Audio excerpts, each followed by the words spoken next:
Item ಯಾವುದೇ ಇರಲಿ try ಮಾಡಿ ಆಚಿ ಚಿಕನ್ ಮಸಾಲಾ. ಎಲ್ಲ ಯುದ್ಧ ಸಮಾಚಾರಗಳ ಮಧ್ಯೆ ಒಂದು ಘೋರ ದುರಂತ ನಡೆದು ಹೋಗಿದೆ ಒಡಿಶಾದಲ್ಲಿ. ಅಗ್ನಿ ದುರಂತ.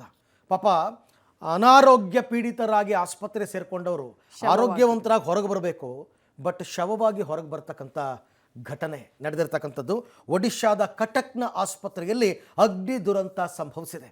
ಈ ಅಗ್ನಿ ದುರಂತದಲ್ಲಿ ಬೆಂಕಿಯ ಕೆನ್ನಾಲಿಗೆಗೆ 10ಕ್ಕೂ ಹೆಚ್ಚು ಮಂದಿ ಮೃತಪಟ್ಟಿದ್ದಾರೆ ಅಂತಕ್ಕಂಥ ಮಾಹಿತಿ ಲಭ್ಯವಾಗ್ತಾ ಇದೆ.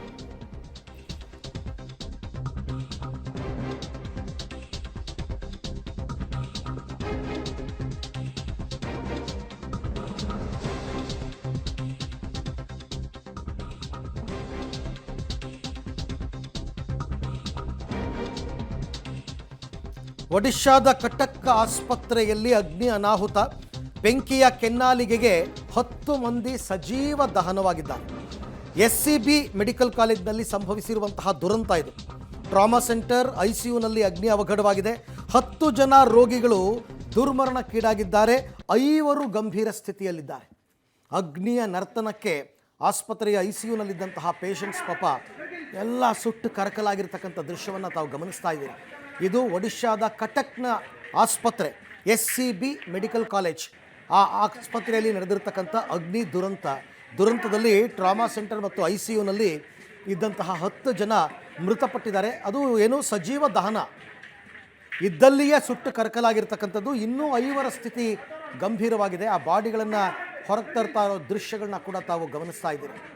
ದೊಡ್ಡ ದುರಂತ ಇದು. ಹಾಗೆ ನೋಡೋಕ್ಕೆ ಹೋದರೆ 10 ಜನ ರೋಗಿಗಳು ಮೃತಪಟ್ಟಿದ್ದಾರೆ. ಸ್ಥಳಕ್ಕೆ ಈಗಾಗಲೇ ಒಡಿಶಾದ ಮಂತ್ರಿಗಳು ಆಗಮಿಸಿದ್ದಾರೆ ಅಂತಕ್ಕಂಥ ಮಾಹಿತಿ ಕೂಡ ಲಭ್ಯವಾಗ್ತಾ ಇದೆ. ಬಂದು ಅವರೆಲ್ಲ ಪರಿಶೀಲನೆ ಮಾಡ್ತಾ ಇದ್ದಾರೆ. ಏನು ಕಾರಣ, ಯಾಕಾಯಿತು, ಹೇಗಾಯಿತು. ಅಗ್ನಿ ದುರಂತಗಳು ಹೆಚ್ಚೆಚ್ಚು ಆಗ್ತಾನೇ ಇದೆ.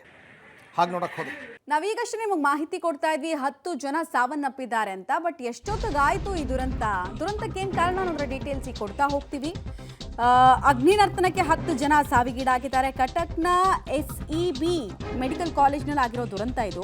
ಮಧ್ಯರಾತ್ರಿ ಒಂದು 2:30 3 ಗಂಟೆ ವೇಳೆಗೆ, ಅಂದರೆ ನಸುಕಿನ ಜಾವ ಆಲ್ಮೋಸ್ಟ್ ಆ ವೇಳೆ ಆಗಿರುವಂತಹ ಘಟನೆ. ಆಸ್ಪತ್ರೆಯ ಫಸ್ಟ್ ಫ್ಲೋರ್ನಲ್ಲಿ ಟ್ರಾಮಾ ಸೆಂಟರ್ ಇತ್ತು.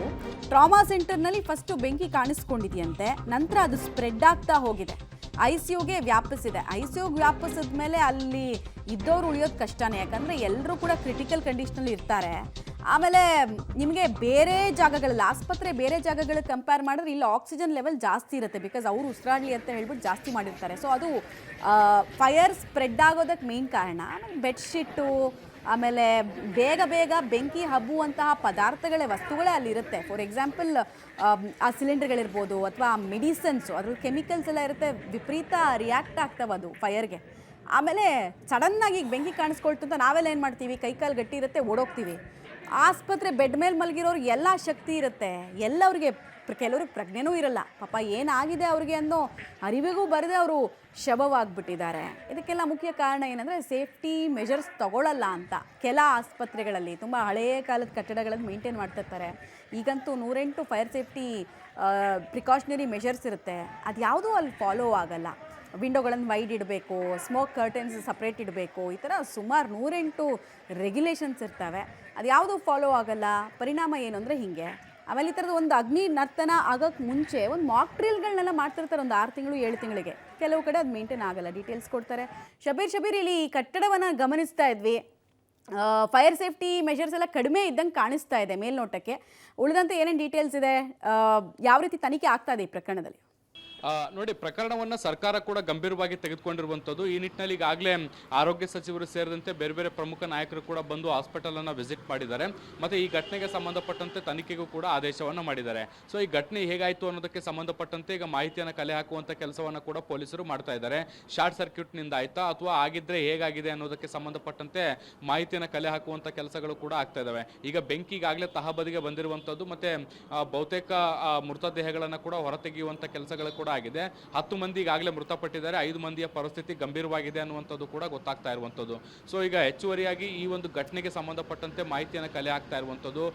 ಸಿಬ್ಬಂದಿಗಳ ನಿರ್ಲಕ್ಷ್ಯ ಕಾರಣ ಆಯ್ತಾ ಅಥವಾ ಆಕಸ್ಮಿಕವಾಗಿ ಶಾರ್ಟ್ ಸರ್ಕ್ಯೂಟ್ನಿಂದ ಈ ಘಟನೆ ಆಗಿರುವಂಥದ್ದು, ಮತ್ತೆ ಘಟನೆ ನಡೆದಂಥ ಸಂದರ್ಭದಲ್ಲಿ ಇದನ್ನು ತಡೆಯುವಂಥ ನಿಟ್ಟಿನಲ್ಲಿ ಯಾವುದೇ ಪರ್ಯಾಯ ಕ್ರಮಗಳು ಇರಲಿಲ್ವಾ ಅನ್ನೋದಕ್ಕೆ ಸಂಬಂಧಪಟ್ಟಂತೆ ಈಗ ತನಿಖೆಗಳು ಕೂಡ ನಡೀತಾ ಇರುವಂಥದ್ದು.